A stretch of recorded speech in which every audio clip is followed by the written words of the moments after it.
안녕하세요. 부서부동산 서입니다. 4월 26일 일일 브리핑 하도록 하겠습니다. 국지적 폭우. 자, 제목을 왜 이렇게 붙였냐면 제가 L자형으로 하락한다. 그 가운데 국지적으로 하락하는 건들이 나온다. 이런 말씀을 드렸어요.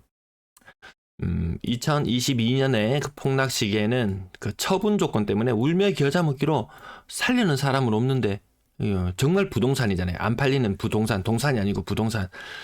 처분 조건 때문에 급하게 막 팔아제끼는 이런 상황이 연출되었습니다. 살리는 사람은 진짜 눈을 씻고 봐도 없었습니다. 이때 찬스를 잡은 사람들 나쁘진 않았죠. 그때만큼의 기회의 시간들이 계속해서 다가오고 있다. 현재 진행형이다. 이렇게 말씀을 드리는 부분. 부산은 마이너스 0.06 하락률, 붙박이 플러스를 구경 못한 지 아마 2년쯤 지났나요?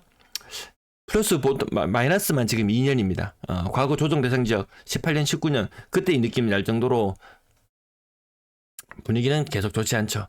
그럼 국제적인 폭우는 왜 내릴 수밖에 없느냐? 주택담보로 해서 사업자 대출을 받았어요. 5년이 다 지났습니다. 그래서 다시 갱신의 시기가 다가옵니다. 근데 이 주택담보로 해서 사업자 대출을 받았는 게 코로나 2020년 시기 이후로 본격 많거든요. 지금 이 사람은 2019년도에 대출을 받아서 2024년이 되면서 5년이란 기간이 지나면서 다시 이제 선택의 기로에 놓여 있죠. 그러니까 대출해줬던 기간에서 4천만 원을 당신의 담보 가치가 하락했기 때문에 일정 금액을 상환하라고 합니다. 당장 목돈 없는데 어떡하죠? 신용에 문제가 생기고 법적 조치가 들어갈 수 있겠죠. 이런 것들이 19년 대출 받은 사람 이야기예요. 20년 대출 받은 사람, 21년 대출 받은 사람, 줄줄이 알사탕처럼 이제 다음 수순으로 계속 나옵니다. 그러니까 제가 시장을 이렇게밖에 볼 수가 없는 거겠죠. 누군가는 여기 찬스를 잡을 수 있다. 여유 있고 기다리는 사람들은 찬스를 잡을 수 있다. 급한 사람들은 조금 더 비싼 값을 주고 사는 거죠. 그래서 저 사례가 어제 나온 글이었는데요. 저 사례만 있는 짚어서 과거의 사례를 또 찾아봤습니다. 23년도에도 이런 글이 있었습니다. 아마 2018년도에 대출을 받았겠죠? 그래서 사업이 잘 되고 분위기 그때 조금 안 좋아지는 분위기, 자영업이 분위기가 좀 안 좋아지는 분위기긴 했어요. 하지만 뭐 집값도 올라주고 오른 집값을 바탕으로 담보대출도 받아가지고 했는데 사업자 담보대출을 3억 4,500이나 받았습니다. 8,400만 원을 상환하라는 요청을 은행으로부터 받았습니다. 상환이 불가능한 상황인데 어떡하죠? 어떡해요? 과거 처분 조건 때문에 금매로 나왔듯이 금매로 내놓을 수밖에 없는 그런 상황이다. 이런 것들이 계속해서 연출되어서 나타날 수밖에 없다. 은행에 잘 이야기하는 거 없습니다. 은행에서 이 임대인과 임차인의 관계, 좋은 관계, 돈 줘야 될 때 주고 돌려받아야 될 때 돌려받고 이게 좋은 관계예요. 은행과 좋은 관계를 유지한다? 돈 빌린 거 제때 갚아야지. 그때야 비로소 좋은 관계가 유지되는 거죠. 자, 더보기 링크를 통해서 댓글도 제가 이제 별로 안 남기고 싶어요. 더보기 링크, 영상 하단에 더보기 링크를 통해서 구매하시면 쿠팡이나 알리익스프레스 특정 상품 사라는 거 아닙니다. 쿠팡 알리익스프레스 홈페이지로 연결됩니다. 홈페이지로.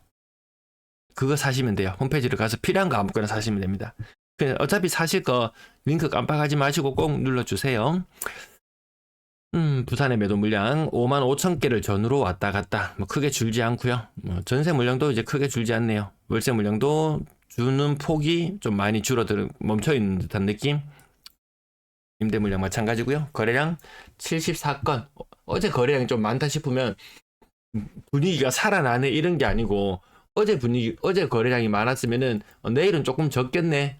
요런 느낌으로 균형이 맞춰지는 것 같습니다. 여기 잠깐 또 헛소리를 또 한번 해봐야 되겠습니다. 그 박종훈의 분노 한방, 박종훈의 분노 한방에서 지금 0세에서 10세 사이 아동은 나중에 국민연금 얼마 내야 됩니까? 소득의 거의 40% 가까이 내야 됩니다. 거기에다가 세금, 연봉 5천 기준으로 잡아볼게요. 여러분의 자녀가 연봉 5천이다.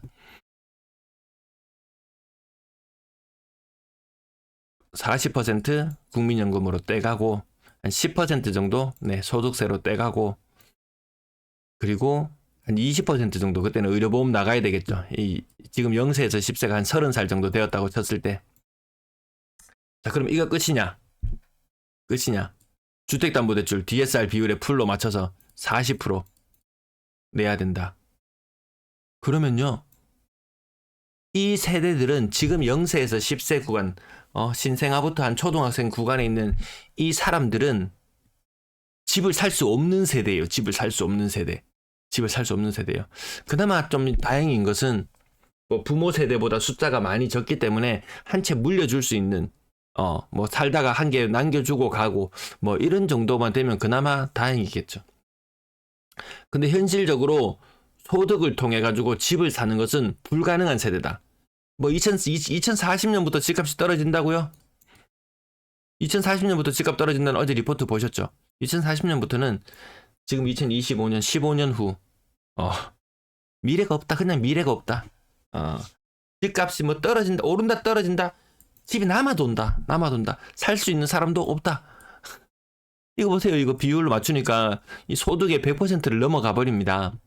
소득의 100%를 아무것도 안 먹고 아무것도 안 해도 뭐 지금은 아무것도 뭐 소득 뭐 상위 몇 퍼센트 기준으로 뭐 PIR 이런 거 이야기 하나요? 소득과 견조 봤을 때 뭐 10년 동안 한 푼도 안 쓰면 뭐 서울에 어디 뭐 집을 살 수 있다. 뭐 한 푼도 안 쓰면 부산에 어디 집을 살 수 있다. 이런 이야기를 하잖아요. 미래 세대는 한 푼도 안 쓰면은 그래도 빚이 생겨요. 집이 생기는 게 아니고 한 푼도 안 써도 빚이 생기는. 그래서 야, 집값 좀 폭삭 무너져라. 그냥 깔끔하게 무너지고 말자. 솔직히 이런 마음입니다. 저도 애가 둘이에요.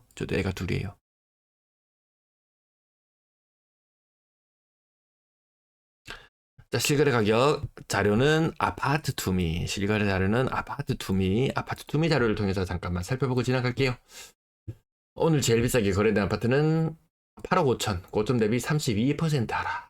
32%다. 1988년식 아파트. 거의 40년이 다 되어 갑니다. 40년이. 이 가격만큼 떨어지면 재건축 가능할까요? 이런 고층의 아파트들 재건축 가능할까요? 힘들어요. 몬테크, 그렇죠. 네, 동그라미안 아이파크 84제곱미터 8억 4천. 이거 분양권일 때 분양권 가격 한 15억까지 갔었나요? 이 어마무시했었죠.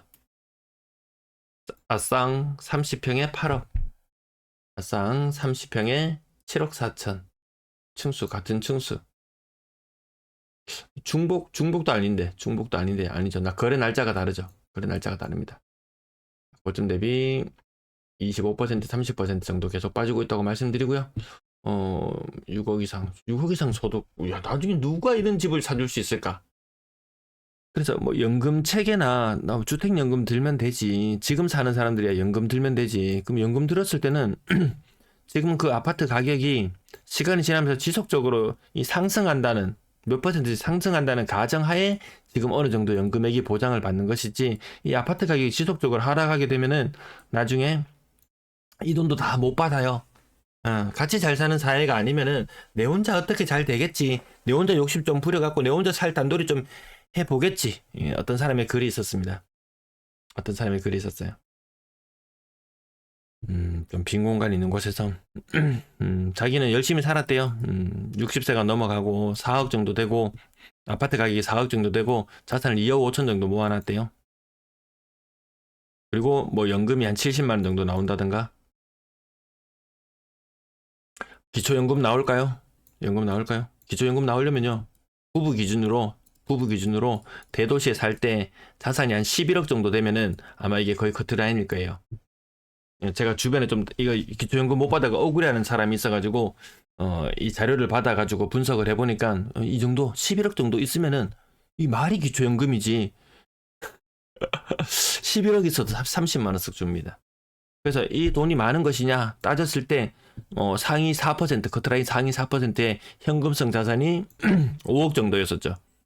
5억 정도였었습니다. 이 정도면은 굉장히 괜찮은 수준입니다. 근데 병치레 한번 하면 끝이죠. 병치레 한번 하고 나면 이도 끝입니다. 돈이 아니다. 그래서 아파트에 돈을 다 묻어놓지 마시고 조금 뭐 그 오른다는 기대감만 져버린다면 약간의 현금을 보유하고 있는 것이 정신 건강에 훨씬 더 이롭지 않을까 싶습니다.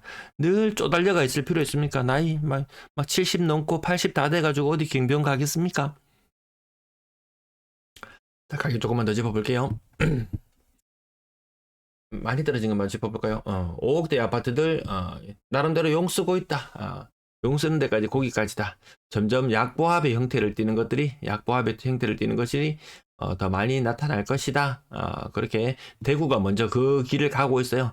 조금씩 근래 들어서 반등하는 모습을 보여주는 것들도 눈에 띄지만 아니더라. 괜찮더라.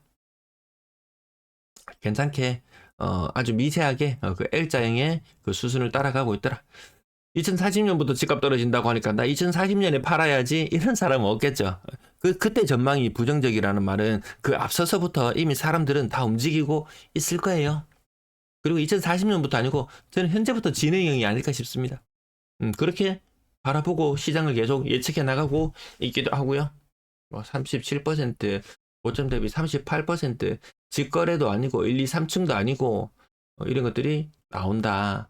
그렇다고 덥석덥석 아무거나 잡지 마라. 이 직거래 아니더라도 충분히 나온다. 3억 이하 아파트, 3억 이하 아파트 대충만. 전체로 그냥 후루룩 좀 넘어가는 게 제가 뭐 특정 장면은 보여주고 특정 장면은 뭐 가리고 이런 거 아닌 거 아시죠? 뭐 저작권이나 이런 이슈들 때문에 빠르게 훑고 지나가면 필요하신 부분들은 뭐 3억 이하 아파트들 한 35%씩 평균적으로 거의 평균적으로 35%가 빠지는 느낌입니다. 필요한 자료들은 아파트 투미 사이트를 통해서 조금 더 세부적으로 살펴봐 주시면 되겠네요. 지금 남은 지난달하고 거래량이 좀 비슷한 흐름을 보이고 있습니다. 굉장히 선방한다. 거래량이 굉장히 선방한다 이런 느낌입니다. 이제 한 2년 떨어졌으니까 오르겠지. 2년 떨어졌으니까 오르겠지. 여기 봐라. 과거에 조정적 지상적 2년 되고 나면은 그 다음에 폭등이 기다리고 있더라. 지금 조정 2년 왔어요. 2년 했어요. 조정 2년. 주간 실거래 지수 기준으로 마이너스 나타난 걸 기준으로 2년 하락했어요.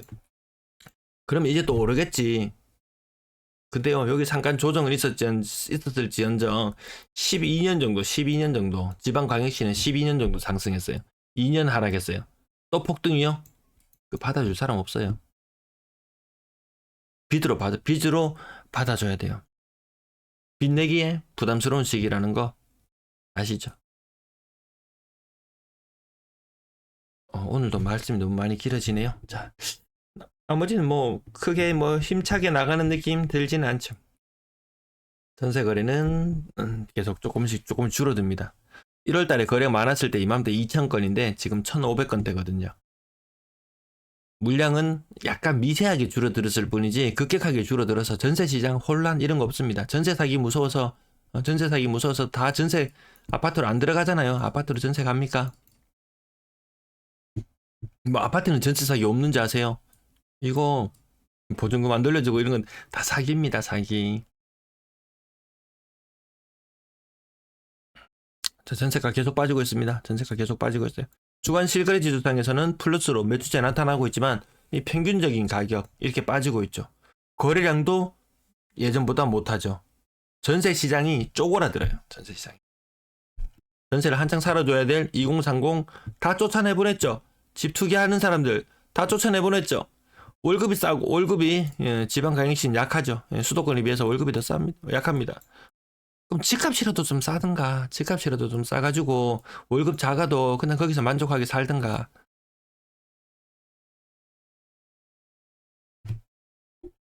나머지 대부분 내용 여기까지 줄이겠습니다. 시청 감사합니다.